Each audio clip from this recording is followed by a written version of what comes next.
ಉಪನ್ಯಾಸಕನಿಂದಲೇ ವಿದ್ಯಾರ್ಥಿನಿ ಮೇಲೆ ಅತ್ಯಾಚಾರ ಎಸಗಲಾಗಿದೆ ಎಂಬ ಆರೋಪ ಕೇಳಿ ಬರ್ತಾ ಇದೆ. ಬೆಳಗಾವಿಯ ಖಾಸಗಿ ಕಾಲೇಜಿನ ಉಪನ್ಯಾಸಕ ನಾಗೇಶ್ವರ್ ವಿರುದ್ಧ ಈ ಒಂದು ಆರೋಪ ಕೇಳಿ ಬರ್ತಾ ಇದೆ. ಉಪನ್ಯಾಸಕನಿಂದಲೇ ವಿದ್ಯಾರ್ಥಿನಿ ಮೇಲೆ ಅತ್ಯಾಚಾರ ಎಂಬ ಆರೋಪ ಕೇಳಿ ಬರ್ತಾ ಇದೆ. ಬೆಳಗಾವಿಯ ಖಾಸಗಿ ಕಾಲೇಜಿನ ಉಪನ್ಯಾಸಕ ನಾಗೇಶ್ವರ್ ವಿದ್ಯಾರ್ಥಿನಿ ಮೇಲೆ 2 ವರ್ಷಗಳಿಂದ ನಿರಂತರವಾಗಿ ಅತ್ಯಾಚಾರ ಮಾಡ್ತಿದ್ದಾನಂತೆ ಈ ಪಾಪಿ. ಬೆಳಗಾವಿಯ ಬಸವನಕುಡಚಿ ನಿವಾಸಿ ನಾಗೇಶ್ವರ್ ಡೇಮಿನಕೊಪ್ಪ ಜೀವ ಬೆದರಿಕೆ ಹಾಕಿ ವಿದ್ಯಾರ್ಥಿನಿ ಮೇಲೆ ಉಪನ್ಯಾಸಕ ಕ್ರೌರ್ಯ ತೋರಿಸಿದ್ದಾನೆ.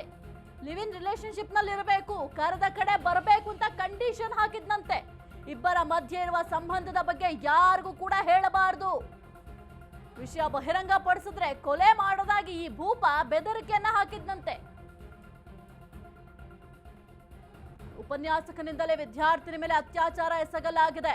ಬೆಳಗಾವಿಯ ಖಾಸಗಿ ಕಾಲೇಜಿನ ವಿದ್ಯಾರ್ಥಿ ಮೇಲೆ ಈ ರೀತಿಯಾಗಿ ದೌರ್ಜನ್ಯವನ್ನ ಮೆರೆದಿದ್ದಾನೆ. ಉಪನ್ಯಾಸಕರು ಅಂತಂದ್ರೆ ನಮ್ಗೆ ರೆಸ್ಪೆಕ್ಟ್ ಕೊಡ್ಬೇಕನ್ಸುತ್ತೆ, ಗುರುವೇ ದೇವರು ಅಂತ ಹೇಳ್ತೀವಿ, ನಮಗೆ ಒಳ್ಳೆ ರೀತಿಯನ್ನ ಕಲಿಸ್ಬೇಕಾಗತ್ತೆ, ಒಳ್ಳೆ ದಾರಿಯನ್ನ ತೋರಿಸ್ಬೇಕಾಗತ್ತೆ. ಅದನ್ನ ಬಿಟ್ಟು ಈ ರೀತಿಯ ನೀಚ ಕೃತ್ಯವನ್ನ ಮಾಡ್ತಾರಲ್ಲ, ಇಂಥ ಉಪನ್ಯಾಸಕರಿಂದ ಶಿಕ್ಷಕರ ವರ್ಗಕ್ಕೆ ಅವಮಾನ ಆಗತ್ತೆ.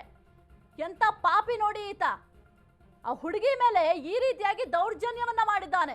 ಲಿವ್ ಇನ್ ರಿಲೇಶನ್ಶಿಪ್ ಅಲ್ಲಿ ಇರಬೇಕು ಅಂತ ಕಂಡೀಷನ್ ಬೇರೆ ಹಾಕ್ತಾನಂತೆ. ಜೊತೆಗೆ ಯಾರಿಗಾದ್ರೂ ಹೇಳಿದ್ರೆ ನಿನ್ನ ಕೊಲೆ ಮಾಡ್ತೀನಿ ಅಂತ ಬೆದರಿಕೆ ಬೇರೆ ಹಾಕಿದ್ದಾನಂತೆ. ಕಾಲೇಜಿನ ಉಪನ್ಯಾಸಕ ನಾಗೇಶ್ವರ್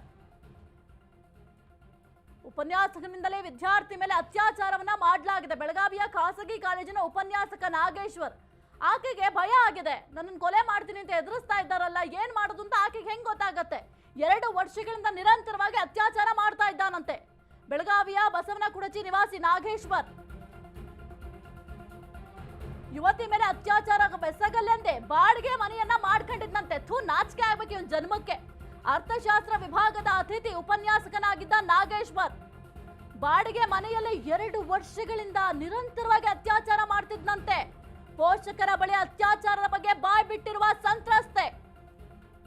ನಾಗೇಶ್ವರ್ ಡೇಮಿನಕೊಪ್ಪ ವಿರುದ್ಧ ಯುವತಿ ಪೋಷಕರು ಸದ್ಯಕ್ಕೆ ದೂರನ್ನ ದಾಖಲು ಮಾಡಿದ್ದಾರೆ. ಕ್ಯಾಂಪ್ ಠಾಣೆಯಲ್ಲಿ ಫೋಕ್ಸೋ ಕಾಯ್ದೆಯ ಅಡಿ ಪ್ರಕರಣ ಕೂಡ ದಾಖಲಾಗಿದೆ. ಕೇಸ್ ದಾಖಲಿಸಿ ಉಪನ್ಯಾಸಕರನ್ನ ಪೊಲೀಸರು ಬಂಧಿಸಿದ್ದಾರೆ.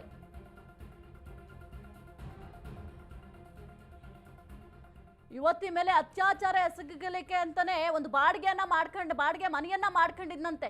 ಇಂಥ ಉಪನ್ಯಾಸಕರು ಇದ್ರೆ ಹೆಂಗ್ರಿ ಮಕ್ಕಳು ವಿದ್ಯಾಭ್ಯಾಸ ಕಲಿತಾರೆ? ಹೆಣ್ಮಕ್ಳನ್ನ ಹೊರಗಡೆ ಕಳಿಸ್ಬೇಕಂದ್ರೆ ನಾವು ಯೋಚನೆ ಮಾಡ್ಬೇಕು. ಇಂಥ ನೀಚರಿರ್ತಾರೆ, ಇಂಥ ದುಷ್ಟರಿರ್ತಾರೆ, ನಮ್ಮ ಹೆಣ್ಮಕ್ಳನ್ನ ಹೆಂಗಪ್ಪ ನಾವು ರಕ್ಷಣೆ ಮಾಡ್ಬೇಕು ಅಂತ ಯೋಚನೆ ಮಾಡ್ಬೇಕು. ಒಬ್ಬ ಟೀಚರ್ ಆಗಿ ಮಕ್ಕಳಿಗೆ ಒಳ್ಳೆ ದಾರಿ ತೋರಿಸ್ಬೇಕು, ಒಳ್ಳೆ ರೀತಿ ನಡ್ಕೊಳ್ಬೇಕು ಅಂತ ಹೇಳಬೇಕು. ಬೇರೆ ಯಾರಾದ್ರೂ ಹೆಣ್ಮಕ್ಳ ಹತ್ರ ಅಸಭ್ಯವಾಗಿ ವರ್ತನೆ ಮಾಡಿದ್ರೆ ಅವ್ರಿಗೆ ಬುದ್ಧಿ ಹೇಳೋ ಅಂತ ಕೆಲಸ ಮಾಡಬೇಕು. ಈತನೇ ಹಾದಿ ತಪ್ಪು ಹೋದ್ರೆ ಈತನೇ ಯಾರೇ ಬುದ್ಧಿ ಹೇಳ್ತಾರೆ? ಈ ರೀತಿ ಅತ್ಯಾಚಾರ ಎಸಗ್ಲಿಕ್ಕೆ ಅಂತ ಬಾಡಿಗೆ ಮನೆ ಬೇರೆ ಮಾಡ್ಕೊಂಡಿದ್ನಂತೆ ಈತ. ಶಿಕ್ಷಕ ವೃತ್ತಿಗೆ ಅವಮಾನ ಮಾಡಿದ್ದಾನೆ ಈತ. ಸದ್ಯಕ್ಕೆ ಪೊಲೀಸರು ಈತನನ್ನ ಅರೆಸ್ಟ್ ಮಾಡಿದ್ದಾರೆ, ವಿಚಾರಣೆಯನ್ನ ಮಾಡ್ತಾ ಇದ್ದಾರೆ. ಏನೇ ವಿಚಾರಣೆ ಮಾಡಿದ್ರು ಕೂಡ ಸಂತ್ರಸ್ತೆಗೆ ಹೆಂಗ್ ನ್ಯಾಯ ಸಿಗತ್ತೆ?